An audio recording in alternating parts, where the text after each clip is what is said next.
Vasan TV ரசிகர்களுக்கு வணக்கம். இன்னைக்கும் நம்மளுடைய தெரிந்து கொள்வோம் நிகழ்ச்சியில தெரியாத பல விஷயங்கள தான் தெரிஞ்சுக்க போறோம். நம்ம ஒரு ஸ்விட்ச எடுத்துட்டோம் அப்படின்னா, அத போட்டோம்னா ஆன் ஆகும். உடனே அத ஆஃப் பண்ணோம்னா ஆஃப் ஆயிடும். எப்படி இது நடக்குது அப்படின்னு கேட்கும்போது, ஃபுல் ஆஃப் எலக்ட்ரிக்கல் சர்க்யூட் அப்படின்னு சொல்லுவாங்க. அது எப்பப்பலாம் வந்து கரெக்ட்டா கண்டக்ட் ஆகுதோ அந்த டைம்ல பல்ப் எரியும். நம்ம ஆஃப் பண்ண உடனே டப்புன்னு பல்ப் ஆஃப் ஆயிடும். சரி, இதே விஷயம் ஃபேனுக்கு யூட்டிலைஸ் ஆகுதான்னு பார்த்தோம்னா, இப்போ ஃபேன நீங்க ஓடிட்டு இருக்கிற ஃபேன ஆஃப் பண்றீங்கன்னு வச்சுக்கோங்க. அது ஃபுல் ஸ்பீட்ல ஓடிட்டு இருக்கு. அது என்ன டியூப் லைட் மாதிரி உடனேவா ஆஃப் ஆயிடுது?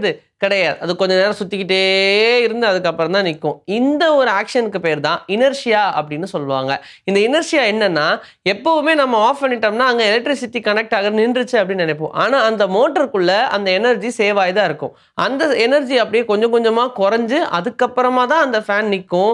அந்த ஆசிலேஷன் ஆகுது இல்லையா?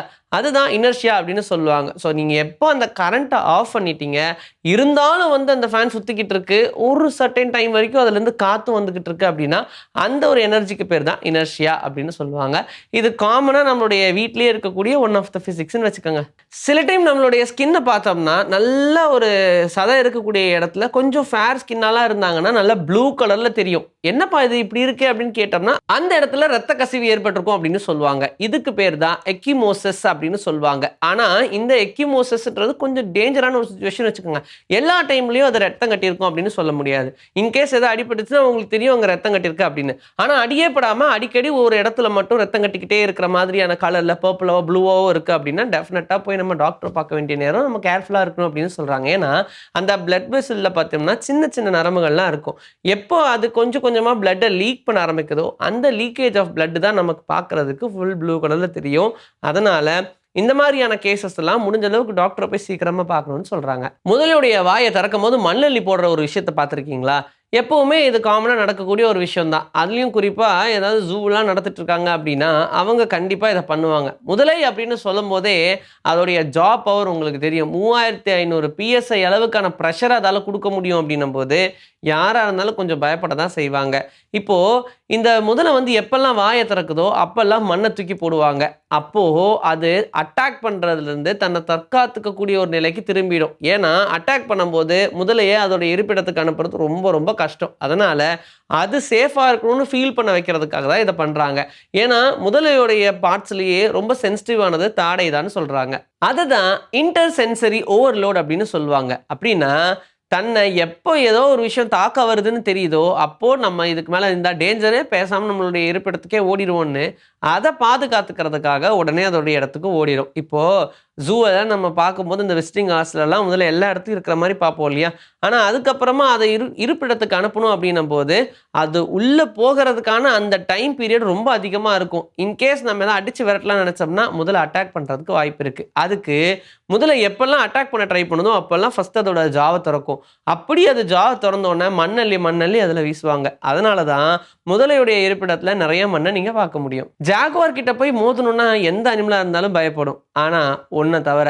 ஏன்னா அந்த ஜாகுவாரே அதுகிட்ட போய் பயப்படும் அப்படின்னு சொல்லுவாங்க. அதுக்கு பேர் தான் எறும்பு தீனி அப்படின்னு சொல்லக்கூடிய ஒரு உயிரினம். இந்த ஆன்ட் ஈட்டர்ன்னு சொல்லக்கூடிய உயிரினத்துக்கு என்னதான் ரொம்ப ஃபெரோஷியஸான பல்லு கிடையாது. ஆனால் இது வந்து எறும்பு மட்டும்தான் சாப்பிடும். அப்படி இருக்கும்போது இது எப்படிப்பா வேட்டையாடும் அப்படின்னு நீங்க யோசிக்கலாம். ஆனா உண்மையை சொல்ல போனோம்னா இந்த எறும்பு தீனிலாம் ரொம்ப சூப்பரா வேட்டையாடும். அதுக்கு காரணம் அதோடைய நெகங்கள் தான். ரொம்ப ரொம்ப ஷார்ப்பாகவும் எவ்வளோ ப்ரெஷரை இன்டென்ஸா கொடுத்தாலும் உள்ள போய் தொலைச்செறிகிற அளவுக்கு ரொம்ப ஷார்ப்பான நெயில்ஸ் இருக்கும். இந்த நெயில்ஸ்க்கு ஜாகுவாரே பயப்படும். என்னதான் ஆண்டவன் அதுக்கு பல்லு கொடுக்காம நீளமான ஒரு நாக்கு கொடுத்திருந்தாலும் கூடவே அதை தற்காத்துக்கிறதுக்கு ஒரு பெரிய நகத்தையும் கொடுத்துருக்காங்க. அதனால அடிக்கடி ஜாகுவார் இதை வேணா நம்ம இப்போ வேட்டையாடி பார்ப்போமே அப்படின்னு சொல்லி ட்ரை பண்ணோம்.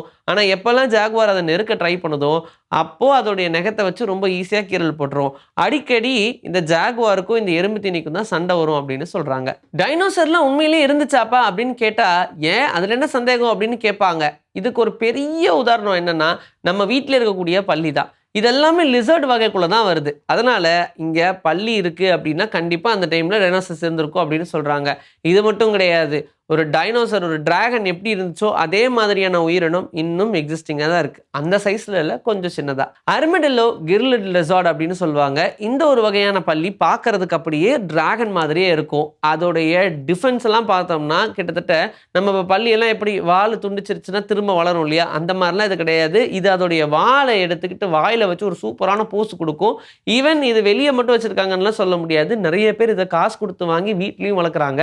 இது பார்க்குறதுக்கு ரொம்ப அழகாகவும் க்யூட்டாகவும் இருக்கும். அதே சமயம் ஒரு டிராகனுக்கு என்னென்ன மாதிரியான ஸ்பெஷாலிட்டிஸ் எல்லாம் இருக்குமோ அப்பியரன்ஸில், அது எல்லாமே இதுக்கும் இருக்கும். அதனால் இந்த டிராகன் உயிரினம் உண்மையிலே இருந்துச்சு தான். இதெல்லாம் அதோடைய குட்டிகள் தான் அப்படின்னு சொல்லுவாங்க. அண்ட் இந்த பல்லி வகைக்குள்ளே வந்தாலும் பல்லி எப்படி முட்டை போட்டு அதுலேருந்து குட்டி தருதோ அந்த மாதிரி இந்த லெசார்ட் பண்ணாது. இது டைரெக்டாக குட்டிகளே போடும். இதெல்லாம் தான் டைனோசர் இருந்துச்சுப்பா அப்படின்னு சொல்கிறதுக்கு ஒரு பெரிய ஆதாரமாக இருக்குது. ஈவன் சராசரியான ஒரு பல்லியோட வாழ்க்கையை விட இதோடைய லைஃப் டைம் ரொம்பவே அதிகம். 20லேருந்து 25 வருஷம் வரைக்கும் இதால் வாழ முடியும்னு சொல்கிறாங்க. இன்னைக்கு நம்மளுடைய தெரிந்து கொள்வோம் நிகழ்ச்சியில் தெரியாத பல விஷயங்கள் தெரிஞ்சுக்கிட்டோம். இதே மாதிரி சூப்பரான கண்டென்ட்டோட உங்களை நான் வந்து சந்திக்கிறேன். Until then, this is bye from Vijay Sri. Take care.